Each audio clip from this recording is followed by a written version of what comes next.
Friends, welcome back to my channel. कैसे हैं आप सब? आशा करती हूँ कि आप सब अच्छे होंगे और पढ़ाई भी अच्छी चल रही होगी। तो फ्रेंड्स, जैसा कि मैंने आपको बताया था कि मैं करंट अफेयर का बैच स्टार्ट कर रही हूँ और 10 जून से स्टार्टिंग है। तो आज 10 जून है और ये आज पहला दिन था, इसलिए मैं आप लोगों को ये क्लास प्रोवाइड करा रही हूँ ताकि जिन लोगों ने ज्वाइन कर लिया है उनको एक आइडिया मिल जाए कि किस तरह से हमारी जो करंट अफेयर की प्रिपरेशन है वो होने वाली है। और जिन्होंने नहीं ज्वाइन किया है वो लोग डेमो के लिए बोल रहे थे कि क्या मटेरियल कैसे मिलने वाला है, उनको भी एक आइडिया मिल जाएगा कि किस तरह से मैं कराने वाली हूँ। ठीक है, करंट अफेयर।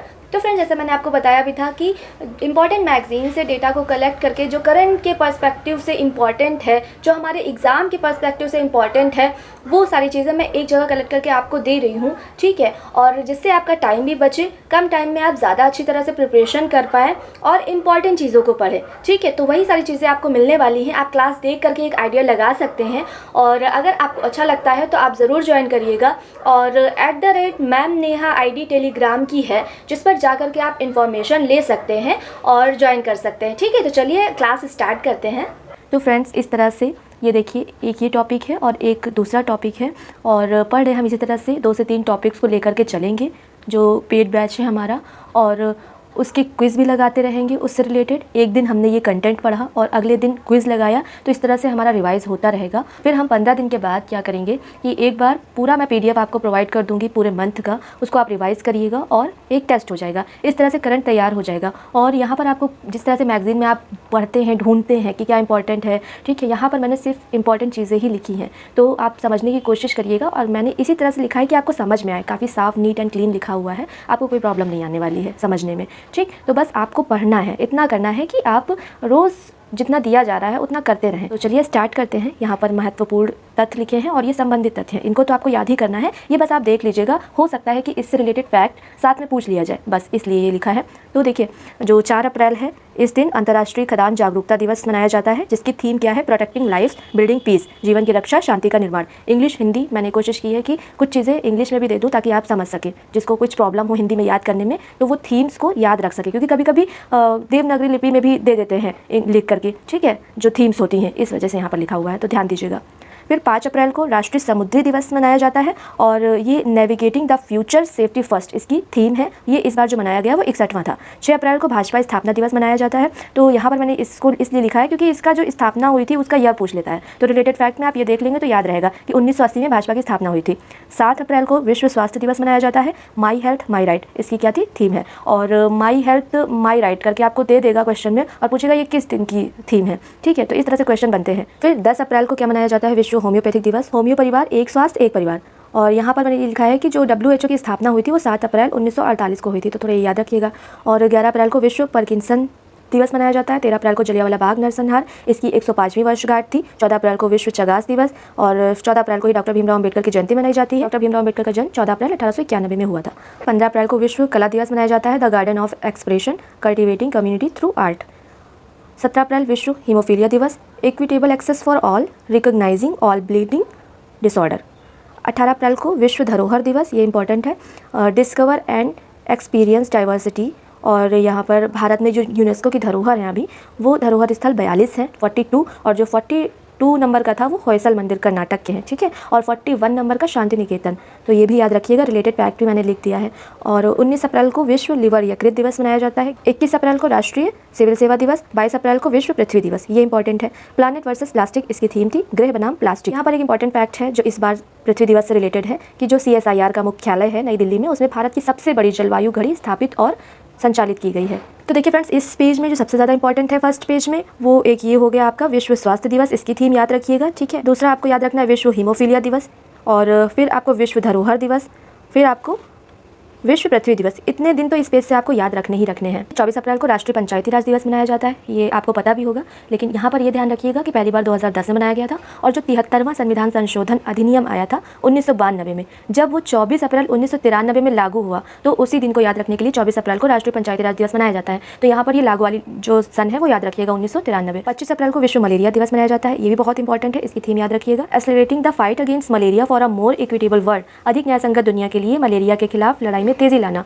अब यहाँ पर मलेरिया से रिलेटेड जो इंपॉर्टेंट फैक्ट है वो मैंने लिख दिया है, आप समझ सकेंगे। अगर आप पढ़ाई कर रहे हैं और कम्पिटिटिव एग्जाम की तैयारी कर रहे हैं तो आप ये शॉर्ट में जो लिखा है, ठीक है, आप भी इसी तरह से लिखते होंगे और समझने की कोशिश करिएगा। तो यहाँ पर मैंने इंपॉर्टेंट इस रिलेटेड जो तथ्य हैं वो लिख दिए हैं, फैक्ट्स। मलेरिया एनाफिलीज मच्छर से होता है, उपचार कुनैन औषधि सिनकोना वृक्ष से प्राप्त होती है, उससे किया जाता था पहले। फिर जो कृत्रिम औषधि से रिलेटेड है, क्लोरोक्विन करके एक आती है, और एटिब्रीन, और इसी तरह से प्रालेथ्रिन मच्छर विकर्षक होता है, मच्छर को भगाने के लिए प्रालेथ्रिन यूज़ किया जाता है। तो ये साइंस से रिलेटेड कुछ स्टैटिक्स फैक्ट थे, और ये क्योंकि मलेरिया टॉपिक इंपॉर्टेंट है तो मैंने इसको यहीं पर इंक्लूड कर दिया कि आप इसके साथ ही इसको याद कर लें। फिर 26 अप्रैल को विश्व बौद्धिक संपदा दिवस, इसकी भी थीम इंपॉर्टेंट है, IP and the SDGs buildings our common future with innovation and creativity.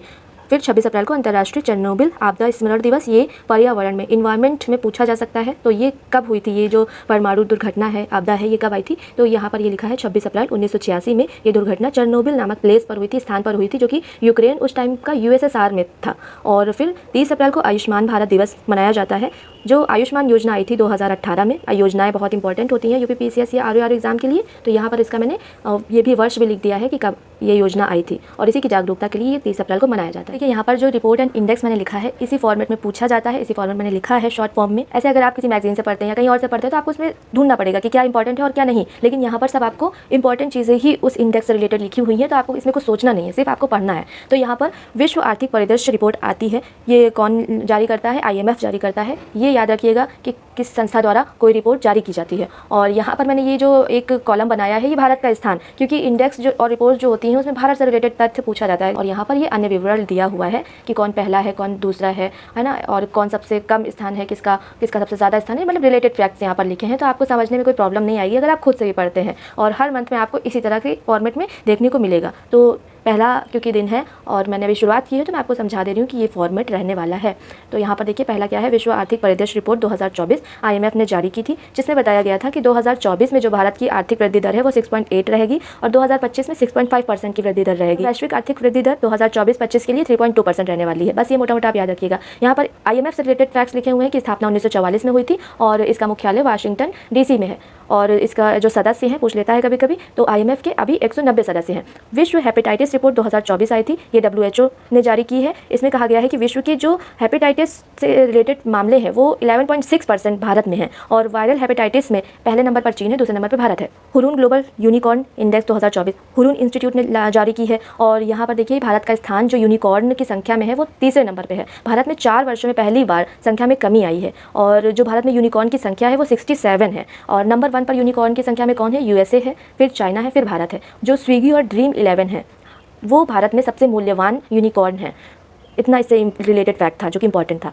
सबसे व्यस्त हवाई अड्डों की सूची के बारे में आपको बताना है, तो इसमें आपको बस ये याद रखना है कि सबसे व्यस्त कौन सा है और इंडिया में कौन सा है। तो फर्स्ट हार्ट्सफील्ड जैक्सन अटलांटा अमेरिका का सबसे व्यस्त हवाई अड्डा है, और भारत का इंदिरा गांधी जो अंतर्राष्ट्रीय एयरपोर्ट है दिल्ली में, वो 10वें नंबर पे आता है पूरी लिस्ट में। दूसरा सूचकांक दिया है प्लास्टिक ओवरशूट डे रिपोर्ट 2024। ये लागू किसने की है, जारी किसने की है? ये अर्थ एक्शन ने जारी की है, बस इतना ध्यान रखिएगा। और यहाँ पर बताया गया है कि भारत, चीन और USA सहित 12 देश पृथ्वी के जो 60% को प्रबंधित प्लास्टिक अपशिष्ट के लिए जिम्मेदार हैं। फिर new era of BRICS report, ये BRICS chamber of commerce and industry ने लागू की है, और ये महिला सशक्तिकरण पर आधारित है, खास करके जो ब्रिक्स देश हैं उनमें।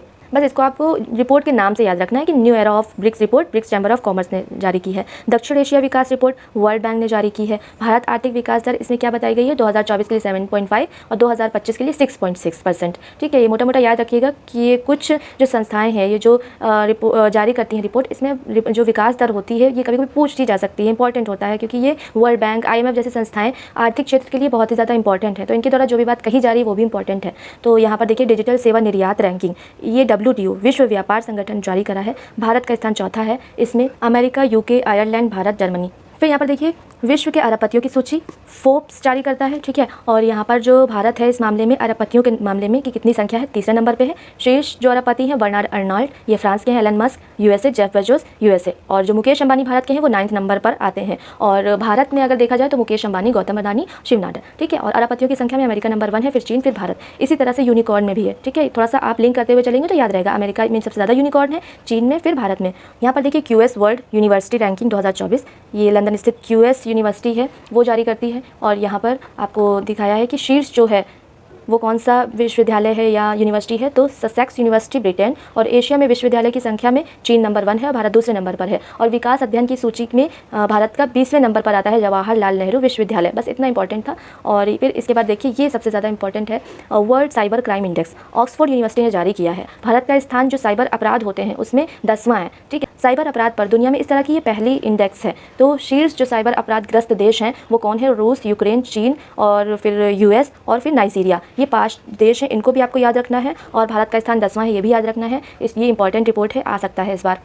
विश्व जनसंख्या स्थिति रिपोर्ट 2024 संयुक्त राष्ट्र जनसंख्या कोष जारी करता है और ये पूछा भी जा चुका है एक बार, तो इसको ध्यान रखिएगा। यहाँ पर कुछ इससे रिलेटेड फैक्ट है, जैसे जनसंख्या में भारत नंबर 1 पे, आप सभी को पता है, चीन नंबर 2 पर है। यहाँ पर जीवन प्रत्याशा दिया हुआ था कि जो भारत में पुरुष की जीवन प्रत्याशा है वो 71 वर्ष है और महिला की 74 वर्ष है। और ये भी पूछा जा सकता है परसेंटेज वाइज कि भारत की जो जनसंख्या है इसमें 0 से लेकर 14 वर्ष की आयु के लोगों का जो परसेंटेज है वो कितना है, तो 24% है। 10 से 19 वर्ष के लिए 17% है। 10 से 24 वर्ष के लोग कितने प्रतिशत हैं? भारत में 26% है। 15 से 64 वर्ष के लोग 68%। 65 वर्ष से ज़्यादा जो लोग हैं वो कितने प्रतिशत हैं, तो 7% है। फिर सैन्य खर्च रिपोर्ट 2023, इसमें ये पूछा जाता है कि कौन सा देश अपनी सेना पर कितना पैसा खर्च करता है अपनी जीडीपी का। तो यहाँ पर भारत चौथे नंबर पर है। सबसे ज़्यादा जो खर्च करता है वो यूएसए, फिर चीन, फिर रूस, भारत चौथे नंबर पर, सऊदी 5वें नंबर पर, सऊदी अरब। तो ये 5 हैं, इनको याद रखिएगा। फिर दुनिया के 100 सर्वश्रेष्ठ हवाई अड्डों की सूची 2024, इसमें भारत के 100 में से 4 हवाई अड्डों को शामिल किया गया है। नंबर 1 पर हमाद है जो दोहा में है, और नंबर 2 पर चांगी है जो सिंगापुर में है। और भारत के जो है वो दिल्ली का एयरपोर्ट हो गया,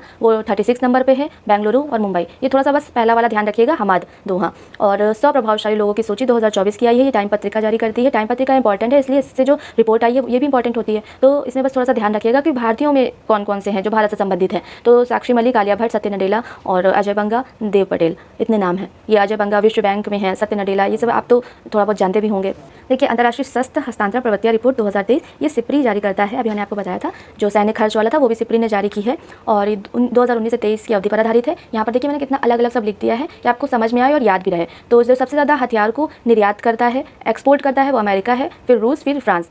जो सबसे ज़्यादा इंपोर्ट करता है वो भारत है, फिर सऊदी अरब, फिर कतर। और इस तरह से भारत को जो सबसे ज़्यादा आपूर्ति करता है, भारत जहाँ से हथियार मंगाता है वो नंबर 1 पर रूस है, फिर फ्रांस, फिर अमेरिका, जहाँ से भारत मंगाता है। तो ये थे 2 टॉपिक फ्रेंड्स, एक तो डेज वाला और दूसरा रिपोर्ट इंडेक्स। बहुत इंपॉर्टेंट टॉपिक्स है, क्वेश्चन हमेशा पूछा जाता है, तो ये आज आपको दे दिए गए हैं। इसी तरह से कल इससे रिलेटेड क्विज हो जाएंगे तो आपको याद हो जाएगा। फिर आपको नेक्स्ट डे 2 से 3 टॉपिक मिल जाएंगे, आप उनको पढ़ लेंगे, फिर अगले दिन उससे रिलेटेड क्विज लगा लेंगे। ऐसे करके आपका करंट पूरे मंथ का तैयार हो जाएगा, ठीक है। और फिर मंथली आप टेस्ट लगा लेंगे। तो यही चीज़ें हैं इस बैच में आपको मिलने वाली हैं।